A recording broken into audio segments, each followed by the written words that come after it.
Hello friends, this is Vijay Rajpushp and welcome to learner eyes by VRP.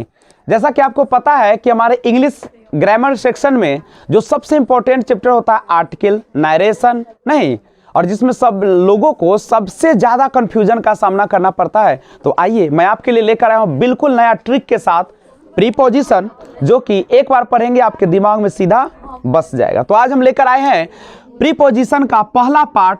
Start करते हैं। Sorry, ये second part है, एक पार्ट आपने देख चुके होंगे, तो पार्ट 2 स्टार्ट करते हैं। सबसे पहले हम पिछले क्लास में कुछ डिस्कशन किए थे और आपको मैंने कहा था प्रीपोजिशन दो चीजों को बताने का काम करता है। एक होता है प्री और दूसरा क्या होता है, पोजीशन। यानी पोजीशन का मतलब होता है स्थिति और प्री का मतलब होता है पहले। यही ना होता है आपका, ध्यान रखिएगा। जैसे आप कहते हैं, ध्यान दीजिएगा, यहां पे हम दो शब्द बना सकते हैं। प्री का मतलब होता है पहले, जैसे अगर हम बोलते हैं प्री इंग्लिश, इसका मतलब क्या होता है, अंग्रेजी से पहले। और पोस्ट, पोस्ट का मतलब क्या होता है, बाद। पोस्ट का मतलब क्या होता है, बाद। अगर बोले कि पोस्ट हिंदी, तो हिंदी के बाद। यही ना होता है। यानी सिंपल सी बात है कि हमारा जो प्रीपोजिशन होता है वह नाउन की स्थिति बताने का काम करता है। किसका, नाउन की स्थिति बताने का काम करता है, या किसी नाउन के पहले आकर दूसरे नाउन के साथ संबंध जोड़ने का काम करता है। यानी कह सकते हैं preposition is a word that comes before a noun and relate to another noun, जो किसी नाउन से पहले आता है और दूसरे नाउन के साथ संबंध को क्या करता है, बताने का काम करता है। जैसे ध्यान दीजिएगा एक चीज को, जैसे अगर हम कहते हैं कि घर पर क्या है, तो घर पर एक मग है। तो बताइए, घर पर एक मग है, यानी घर पर मग है, इसका मतलब क्या है, ये पर जो है क्या घर के ऊपर की बात कर रहा है, कि ये घर पर की बात कर रहा है, एक पोजीशन की बात कर रहा है, पोजीशन की बात कर रहा है। तो यहां पे कैसे बनाते हैं आप लोग, सबसे पहले है उसको बनाते हैं। तो क्या बनाते हैं, देयर इज अ मग। और कहां पे, अगर आपने यहां पे ऑन कर दिया है, नहीं ऑन हाउस या ऑन होम, तो घर के छप्पर पर रखना पड़ेगा, जबकि छप्पर पर तो नहीं रखेंगे ना, कहां पे रखेंगे, घर पर। जब पोजीशन को बताना हो तो हम लोग क्या करते हैं, एट का प्रयोग करते हैं। तो यहां से आपने सीखा कि प्रीपोजिशन वह शब्द होता है जो किसी नाउन के पहले आकर दूसरे नाउन के साथ क्या करता है, संबंध जोड़ने का काम करता है। क्या कोई समस्या है आपको? अगर समस्या नहीं तो हम आगे बढ़ेंगे और इस पर हम बात करते हैं। प्रीपोजिशन जो होता है इसे हम दो पार्ट्स में पढ़ते हैं। कितने पार्ट्स में, दो पार्ट्स में पढ़ेंगे। एक को बोलते हैं सिंपल प्रीपोजिशन और दूसरा को बोलते हैं कॉम्प्लेक्स प्रीपोजिशन। अब क्या सिंपल और कॉम्प्लेक्स में क्या अंतर होता है, सिंपल जो होता है जिसको हम फिक्स प्रीपोजिशन कहते हैं, और कॉम्प्लेक्स जो होता है जिसे हम फिक्स प्रीपोजिशन के नाम से जानते हैं, जो इसमें फिक्स होता है। जैसे अवॉइड के साथ बाय लगेगा तो लगेगा, फाउंड के साथ ऑफ लगेगा तो लगेगा। और सिंपल जो होते हैं वह फिक्स नहीं होता है, वह किस पर आधारित होता है, लॉजिक पर आधारित होता है, लॉजिक पे आधारित होता है। जैसे कल मैंने बताया भी था पिछले वाले वीडियो में कि जब भी कोई चीज किसी चीज के ऊपर हो और कांटेक्ट में, तो ऑन का प्रयोग कीजिएगा। और जब आपका क्या रहे, कोई चीज ऊपर से रहे, ऊपर से लटका हुआ है, नहीं, जैसे अगर हम छाता के नीचे, हम लोग कहां पे है, छाता, अगर कहे कि हमारे सर के ऊपर छाता है, तो वहां पे किसका प्रयोग करेंगे आप लोग, तो ओवर का कि एबव का प्रयोग करेंगे। तत्काल आप एक ही चीज सीखे, ओवर या एबव का यहाँ पे प्रयोग किया जाएगा। कि दोनों में अंतर होता है, जानने के लिए संपर्क बनाए रखे और इस चैनल को सब्सक्राइब भी कर ले। करेक्ट है। तो और ये चीज है आपका, प्रीपोजिशन को दो पार्ट्स में पढ़ेंगे, सिंपल कॉम्प्लेक्स। सिंपल वाले में लॉजिक होगा और कॉम्प्लेक्स वाले में कोई लॉजिक नहीं होगा। अगर इंटरेस्ट है और इंटरेस्ट के साथ अगर इन लग रहा है तो लगेगा, चाहे कोई भी दुनिया की ताकत क्यों ना आ जाए, नहीं, वो बदलने का नाम नहीं लेता है। समझ रहे हैं ना। और दूसरी बात, अब एक और चीज होता है, टू को हम प्रीपोजिशन भी कहते हैं और टू को इन्फिनिटिव भी कहते हैं। लेकिन कब, जब टू के बाद अगर कोई नाउन आ जाए तो यह कहलाता है प्रीपोजिशन, और टू के बाद अगर वर्ब का फर्स्ट फॉर्म आ जाए तो इसे हम इन्फिनिटिव के नाम से जानते हैं। कोई दिक्कत है? ध्यान दीजिएगा। जैसे अगर हम कहते हैं आई वॉन्ट टू स्लीप, मैं सोना चाहता हूं यहाँ टू के बाद देखिए वर्ब वन है, तो यहाँ पे यह जो है टू वर्ब वन ये इन्फिनेटिव का काम करता है। किसका काम करता है?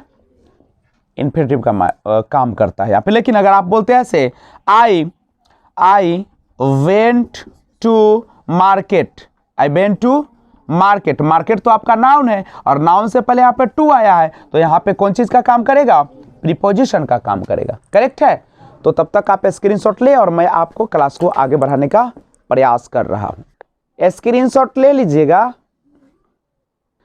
तो अभी तक आपने प्रीपोजिशन का पिछला पार्ट जो देखा था उसी का मैंने रिवीजन किया और आज मैं लेकर आया हूं आपके लिए एक बेहतरीन चीज और जो कि काफी इंपॉर्टेंट होते हैं।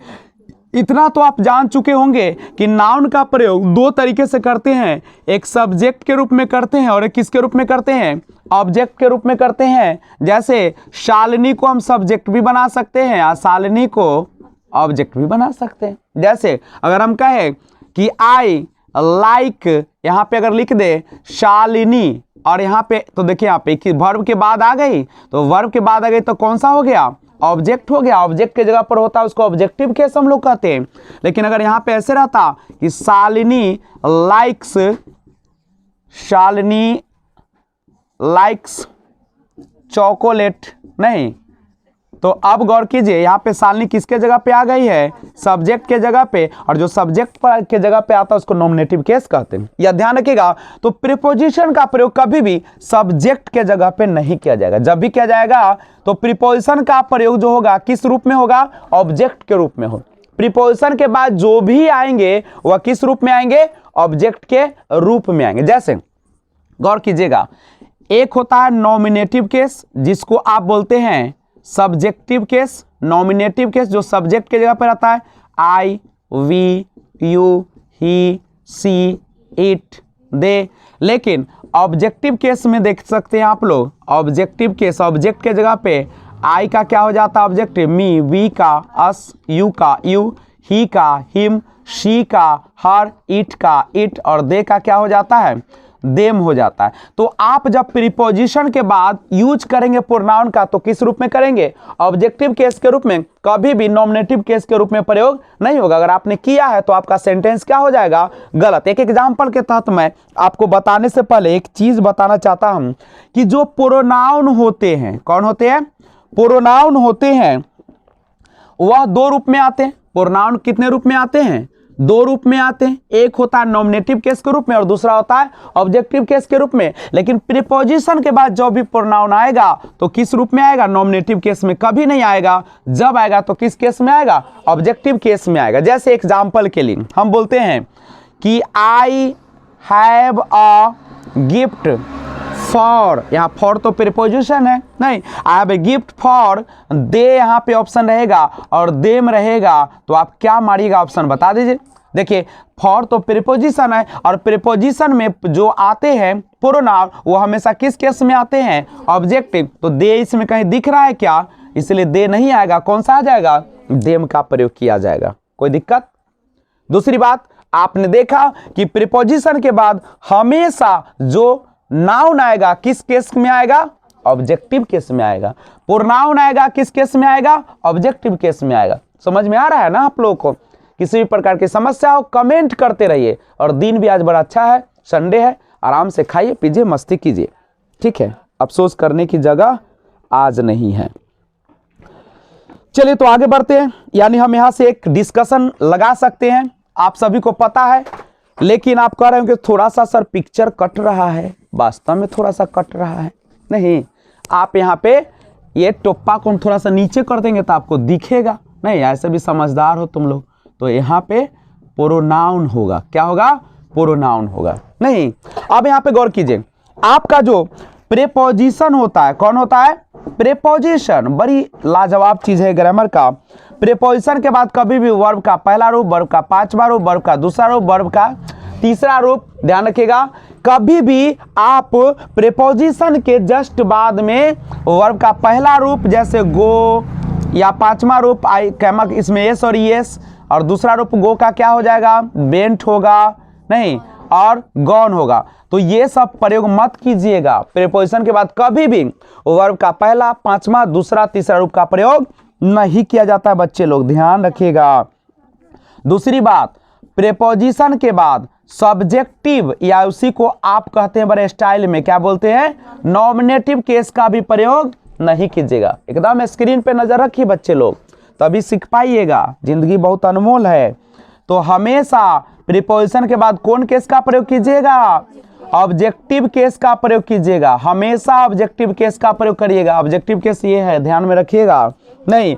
और प्रीपोजिशन के बाद हमेशा कौन सा रूप लगाइएगा, वर्ब फोर, यानी वर्ब में क्या लगा दीजिएगा, जैसे गो रहता तो आईएनजी लगा देते तो गोइंग होता है, ऐसे बनाइएगा। कोई दिक्कत है क्या, समझ रहे ना बात को। तो दो चीज हम लोगों ने अभी सीखा कि प्रीपोजिशन के बाद हमेशा ऑब्जेक्टिव केस का प्रयोग होगा और वर्ब का आईएनजी फॉर्म लगेगा। अगर नहीं लगाते हैं तो आपका क्या हो जाएगा, गलत हो जाएगा। जैसे अगर हम कहते हैं आई एडिक्टेड टू स्मोकिंग, मैं धूम्रपान का क्या हूं, आदी हो चुका हूं। आदि मतलब समझते हैं, आदि का मतलब है कि उसके बिना हम रह नहीं सकते। I can not live without smoking, समझ गए। तो आप कह सकते हैं यहाँ प्रीपोजिशन आया था, प्रीपोजिशन के बाद हमेशा कौन सा फॉर्म आएगा, आईएनजी फॉर्म आएगा, करेक्ट है। एडिक्ट के साथ टू लगता है, प्रीपोजिशन है, कोई दिक्कत है तो बोलिए। तो प्रीपोजिशन के बाद हमेशा जब भी लगाना होगा वर्ब का कौन रूप लगेगा, चौथा, यानी वर्ब में क्या लगा दीजिएगा, आईएनजी लगाइएगा या ऑब्जेक्टिव केस का प्रयोग कीजिएगा। समझ में आया। अगर समझ में आ गया है तो एक और चीज समझिए, जैसे रहता Sita and Gita, Sita and Gita play खेलती है विद, यहां पे रहता आई और मी, तो कौन होता बता दीजिए, मी होता। आई क्यों नहीं होता, चूंकि आई यहां पे कौन केस हो जाएगा, नॉमिनेटिव केस हो जाएगा। स्क्रीन पे देखो बुआ, तो यहां पे कभी भी विद के बाद आपका यहाँ पे आई का प्रयोग नहीं होगा, क्योंकि विद है प्रीपोजिशन, और प्रीपोजिशन के बाद ये केस आता है, नॉमिनेटिव नहीं आता, कौन आता है, ऑब्जेक्टिव, इसलिए आई नहीं लगेगा, क्या लगेगा, मी। अब पूरी तरह से समझ गए होंगे। तो सबसे पहले आप क्या करें, इसका स्क्रीनशॉट ले ले, और एक छोटा सा वीडियो मैंने अभी आपके लिए बनाया हूं, छोटा छोटा वीडियो डालता हूं, ज्यादा वीडियो देखिए, ज्यादा लिंक शेयर कीजिए। तो मिलते हैं फिर एक और वीडियो के साथ। अगर नए व्यूअर्स है तो इस चैनल को सब्सक्राइब करके बेल आइकन को ऑल पे प्रेस करना ना भूलें, जिससे कि आपको वीडियो जब भी मैं अपलोड करूं सबसे पहले मिले। तो मिलते हैं एक और लाजवाब वीडियो के साथ, और लेकर आता हूं प्रीपोजिशन का पार्ट 2। तब तक take care, bye bye, thanks for watching, be enjoy.